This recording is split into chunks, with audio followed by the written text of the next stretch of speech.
fogo no chão de uma floresta. Eu acho que esse é o ponto crucial, né, da trajetória que nós temos daqui para frente. Nós estamos diante de um Y. Sabe quando o caminho separa, vai para um lado, bifurca? Nós estamos diante de um caminho que é uma bifurcação. Se a gente tomar um caminho errado nessa bifurcação, é o fim. É o fim da humanidade, é o fim da capacidade da civilização existir na face desse planeta, porque a gente está destruindo o planeta inteiro. Folhas semitransparentes flutuam em fundo preto. Ideias e ações para um novo tempo. Nós perdemos a capacidade de venerar a natureza. Antônio Donato Nobre, porque a gente cientista perdeu a da Terra. consciência do que seja a natureza. A gente acabou com ela. O que a gente precisa fazer? A gente precisa voltar no tempo. A gente precisa voltar no tempo onde foi que a gente descarrilhou esse trem, entendeu?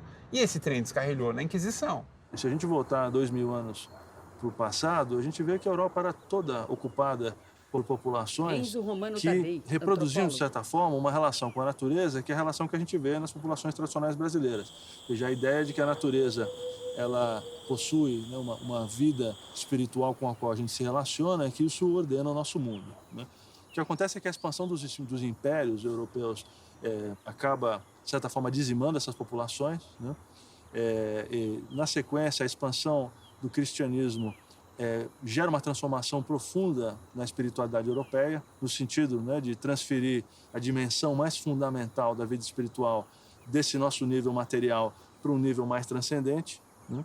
Ao fazer isso, isso muda a compreensão que as populações têm da floresta e da natureza, né? É nesse sentido que a floresta começa a passar a ser um conjunto de árvores, vegetal, de certa forma, né? E aí o que vem depois, muitos anos depois, é a Revolução Industrial, né, com uma expansão dramática da atividade fabril e com muita necessidade de recursos naturais. Atualmente, boa parte da nossa programação mental, Manish Jain, educador e ativista social, gira ao redor da mercantilização. Nós transformamos um rio em uma mercadoria, uma montanha em uma mercadoria, mas a sabedoria ancestral nos lembra que podemos ter uma parceria com toda a vida, que nós e toda a vida somos um só. Precisamos transformar esse olhar onde vemos tudo pela ótica de denominação da propriedade, do controle e assim por diante. Eu vi na TV essa semana que iam discutir sobre educação ambiental. Né? Não assisti, porque vai passar o dia Professora da escola indígena Aí a chamada mulher falava assim, as crianças têm um déficit de natureza e as crianças precisam saber que a natureza também é importante.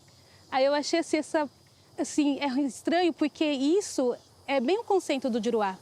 Falar que também é importante significa que a natureza tem um lugar abaixo dele. Quando o mundo estava se erguendo e questionando o modelo de desenvolvimento do capitalismo neoliberal, eles diziam, não, perca seu tempo, só há um modelo possível. Tina significa não há alternativa. Tina é uma espécie de monocultura da mente, uma espécie de achatamento de mente e alma. De certo modo, isso nos coloca em uma caixa muito limitada, como se fosse a única forma de vida a existir. Nós estamos buscando nos abrir para dizer não. Todas as nossas culturas têm diversos entendimentos do que é o bem viver, o que é o progresso, sucesso e felicidade. É preciso haver abertura para um novo debate em torno disso. Centenas de casas de cimento, prédios largos e postes de alta tensão ao fundo, um galpão aberto, tonéis e sacos de lixo, letreiro, Copperpac, Grajaú. Dentro do galpão, um monte de lixo. Uma mulher varre próxima a uma esteira em movimento. Nós iniciamos os trabalhos com a cooperativa em 2007 e nós estamos aqui neste galpão desde 6 2010. mulheres de camiseta verde separam o nós lixo. começamos, já tinha 20 anos, não é isso? Quando a gente começou os trabalhos, a gente era meio Valquíria e Fernando, discriminado. fundadores Sim. da Copperpac. Da própria família, né? Que aí eles falavam assim, vocês estão mexendo com lixo. Eu trabalhava com coleta de lixo, com orgânico.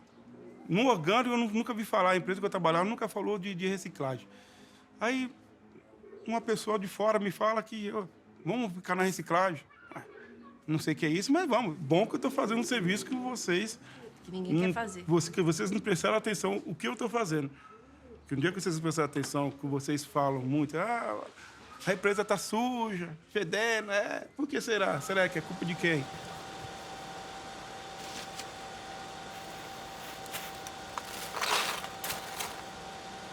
Nós temos aqui mulheres na esteira, nunca trabalhou, era dona de casa e está aqui com a gente há mais de 5 anos.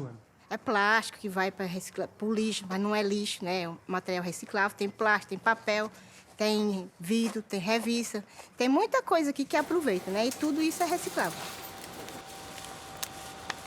O catador, quando começa, ele começa com necessidade. Ele vê lá na frente, que hoje em dia os empresários hoje estão vendo, lá na frente que o reciclável é uma forma de empreendimento, uma forma de dinheiro, ganhar dinheiro. E essa relação que a gente tem aqui com o bairro, com a represa, a necessidade de conscientizar as pessoas, para a gente foi normal trabalhar com reciclagem e montar uma equipe, montar um grupo. O trabalho da reciclagem, a gente recupera o meio ambiente e recupera as pessoas. É meio recicla os resíduos e recicla as pessoas. Grafites de 2 homens negros desenhados na parede descascada de um prédio. Letreiros. No Grajaú, a gente tem uma rotina de bairro dormitório, né? As pessoas, elas acordam cedo para ir pro centro. Então, elas acabam não enxergando essa represa. Na água da represa. O Remada na Quebrada é um encontro para celebrar a vivência náutica na represa Billings e celebrar professor o olhar de história e criador do projeto Remada na Quebrada. A molecada vem, entende um pouco sobre o contexto da história da represa, da história do bairro onde ela vive.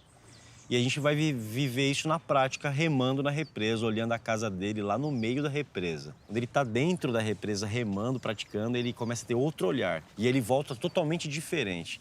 Então é uma vivência transformadora. Te traz novas ideias, vontade de somar, vontade de querer fazer as coisas acontecerem. Ferrugem carrega para a represa uma prancha feita de material reciclado. Consequência das vivências, a gente teve uma das ideias de coletar os resíduos da represa e construir as ecopranchas, que são pranchas feitas com garrafa PET. A ecoprancha ela surgiu a partir de uma pesquisa, né? Uma pesquisa de construção de estruturas flutuantes e ocupação de espaços públicos, né? Como a represa Billings. É importante lembrar que a Billings está no final de um canal que percorre a cidade inteira, que existem possibilidades incríveis de você construir, né, estruturas para poder trazer a vida ao rio Tietê e ao rio Pinheiros, que desemboca na Billings. A comunidade vista da represa. Nas nossas vivências, a gente acompanha a molecada e aí o que a gente coleta na volta das vivências é isso, ó. São os resíduos que a gente encontra na represa. Uma mulher veste um colete salva-vidas laranja. 2 pessoas remam numa canoa azul. A sensação de que a água nos abraça. Luciana Campos. Né? Vendo, ó, eu estou aqui, como se fosse uma criança doente, né? Porque tá toda poluída, né? Aí dá aquela vontade assim, ai, me socorre, me ajuda, né? De joelhos sobre a prancha, Ferrugem rema. Ao fundo, o Grajaú. Você não vai ir lá com um barco gigante. Não, você vai com um barco simples, mas você vai viver uma experiência. Um homem e uma menina remam. Deu vontade de Laura Santos. cair na represa. O sol reflete na água na represa. Depois de um gramado, a água. Uma árvore à beira do lago. Folhas balançam. Para nós, Guarani, tudo é coletivo. O sentir bem, ele também é um sentimento coletivo. Mas o sentir mal também é um sentimento coletivo.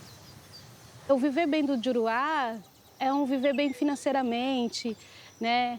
E pra gente não, pra gente viver bem é respirar bem, é ter momentos para viver com seus filhos, ter um alimento saudável. O contexto ideal é o contexto em que eu percebo e tomo responsabilidade pelas coisas que passam pela minha vida, tanto no que diz respeito à origem delas, quanto diz respeito ao final dela. Lâmpadas fluorescentes se acendem em um galpão com caixotes, tambores e cadeiras. O Instituto Auá nasceu em 1997. Gabriel Menezes, em empreendedor 2014, nós definimos, socioambiental. algumas causas e constituímos esses empreendimentos. Agência Ecomercado, Aldeia Educadora, Banca Orgânica e a Rota do Cambuci, que aí é um movimento de identidade territorial para o entorno da Serra do Mar. O atuar em rede... Melissa Branco, designer em sustentabilidade. Está nesse processo de apoiar o pequeno agricultor para essa transição agroecológica, né? Capacitar ele para essa produção, instrumentalizar esses centros de beneficiamento, né?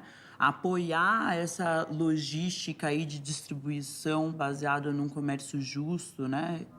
Igualitário. Caixa com produtos da Mata Atlântica. É muito forte essa formação na competição, né, no individualismo, ganha quem está no topo da pirâmide, não quem transformou a pirâmide em círculo.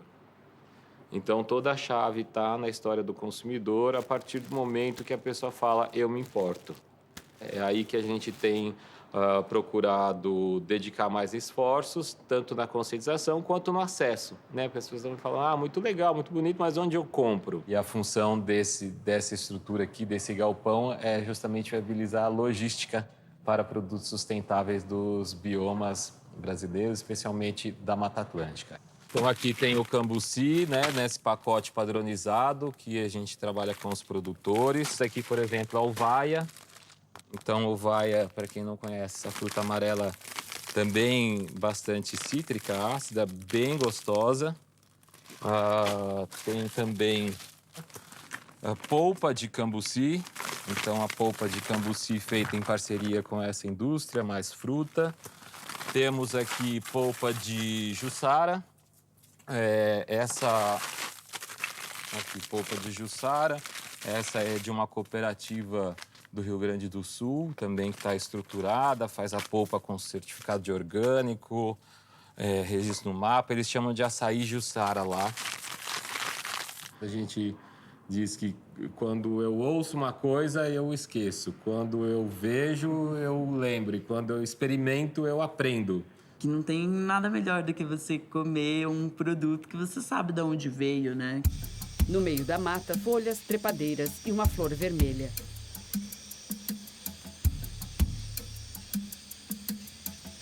Eu tive muita interação com os povos nativos da Amazônia. Tanto os nativos milenares, né, que são os indígenas, quanto os nativos mais recentes, que são os caboclos, né, seringueiros, o pessoal castanheiro, o pessoal que vive na floresta e que tem uma harmonia, eles têm por uma ou outra razão, eles desenvolveram um respeito, uma veneração pelo meio natural.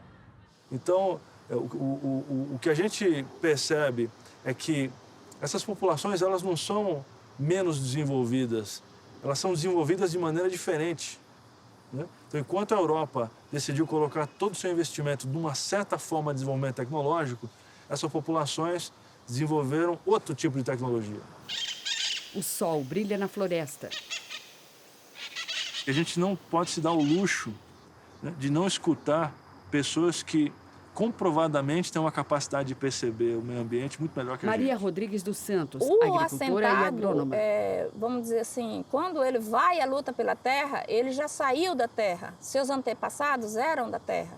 Então, um avô ou um pai teve essa luta, essa vida na terra. Hoje, o assentado voltar para a terra significa ele começar a reconstruir essa vida digna, primeiro para a família e depois para a sociedade do entorno. Uma plantação de vagens, Cooperacra, Jardim Tesla, Americana. Um homem de cabelos brancos olha a paisagem. João José, agricultor. Erguimos nossa bagagem com destino ao Paraná, atraído pela natureza e o verde do cafezal. Chegando em casa à tardezinha, entrei em contradição. E nas terras mecanizadas, cobertas de plantação.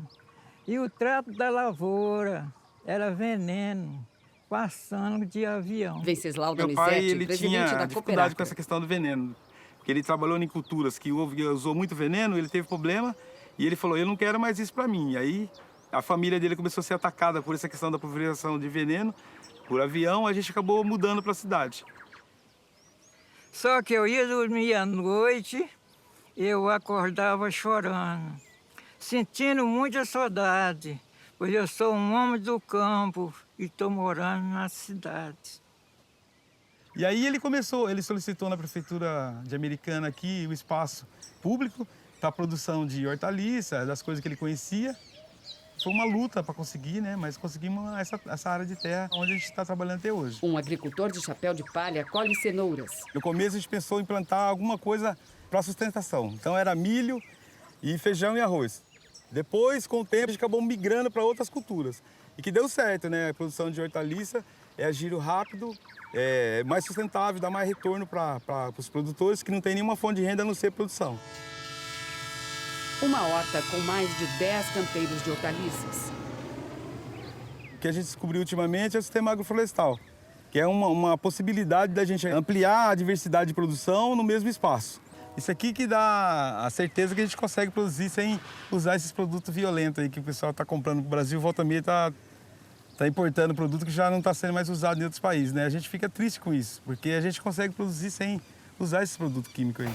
Agachado, um homem de camiseta vermelha trabalha entre pés de tomates estaqueados. A questão da alimentação da merenda escolar, ela realmente era um pacote fechado, era uma merenda seca.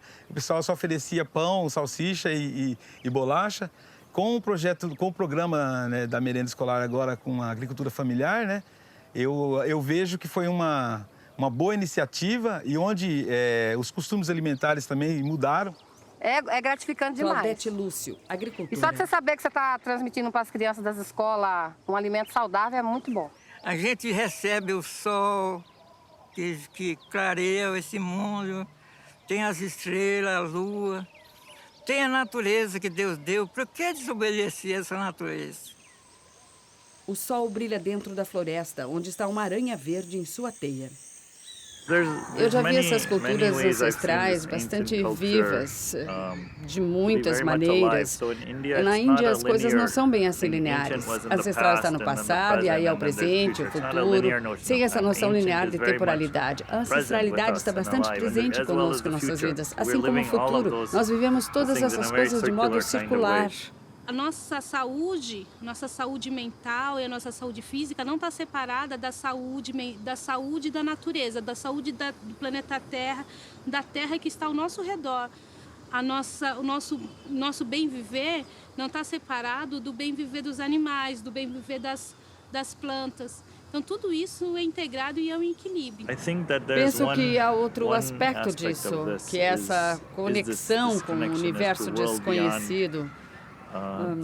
Com aquilo que não vemos com os nossos olhos. Existe algo além que só podemos sentir intuitivamente em nosso íntimo. Algo mais holístico lá fora, que esses saberes ancestrais nos ajudam a conectar. Sob o céu azul, uma mulher trabalha na Horta Verde, Associação Vila Nova Esperança. Eu cheguei aqui em 2003, 2006 eu descobri que a Vila Nova Esperança tinha um processo para remover todas as famílias. E esse processo era porque o pessoal morava numa área de preservação ambiental. E aí eu vi que Lia, florista e líder as famílias, elas não degradavam porque elas queriam, elas degradavam porque não tinham conhecimento. Eu mesmo chamei os moradores e comecei a falar para eles que a gente poderia até não ter dinheiro, mas a gente poderia fazer uma transformação no espaço onde a gente morava. E depois criamos a horta, onde essa horta poderia trazer educação ambiental, educação alimentar.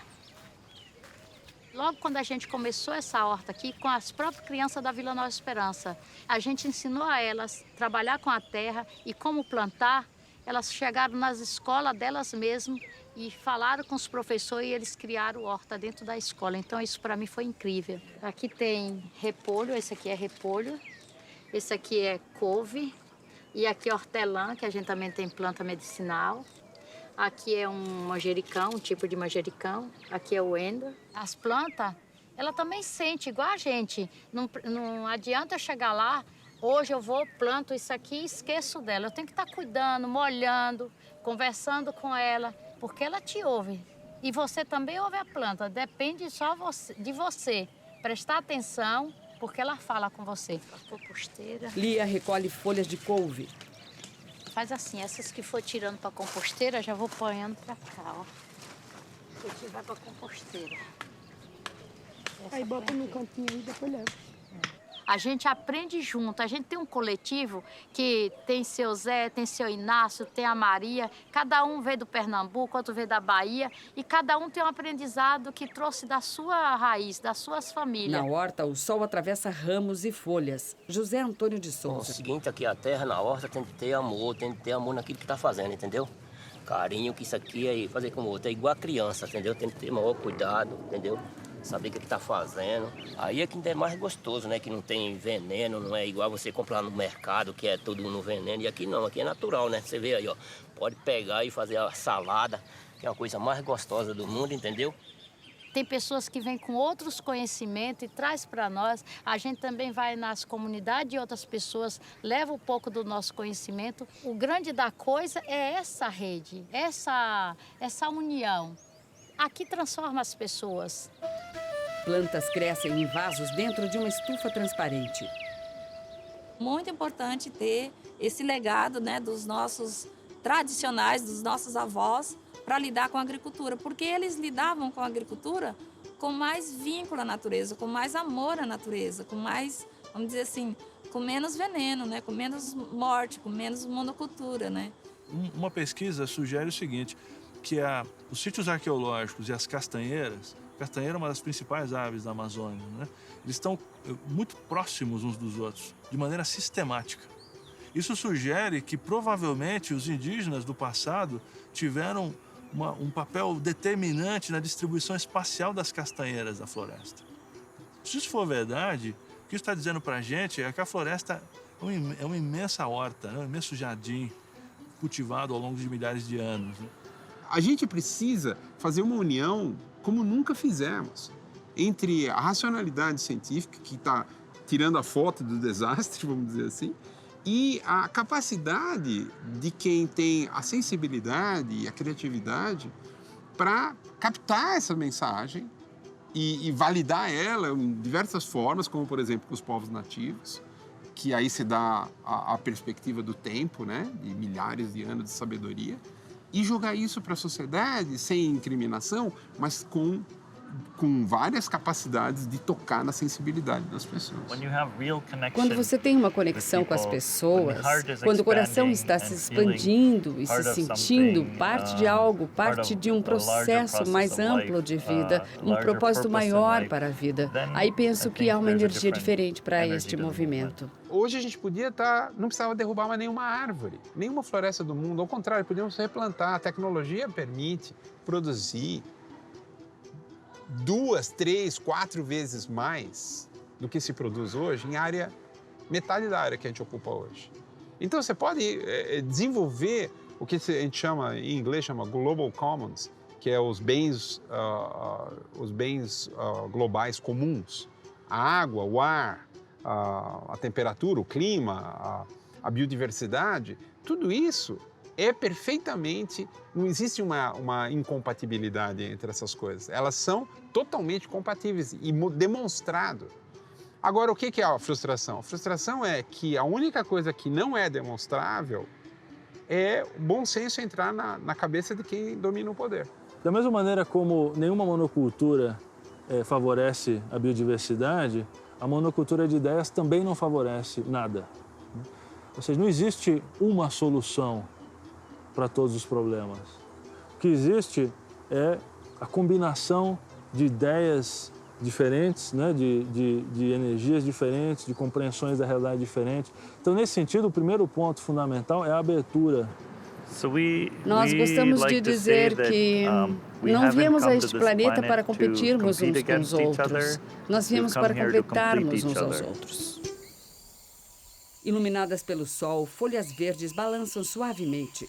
Uma borboleta preta, amarela e vermelha voa. Potiporã canta. Árvores verdes.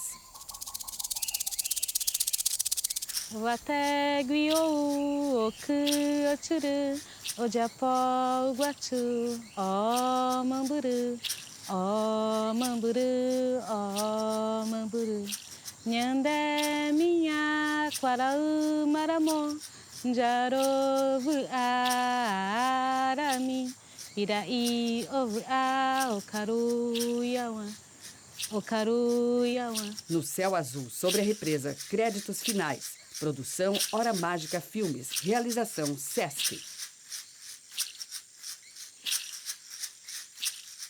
Acessibilidade, filmes que voam. Roteiro de audiodescrição, Everson José. Consultoria, Felipe Mianes. Narração, Beth Biggin.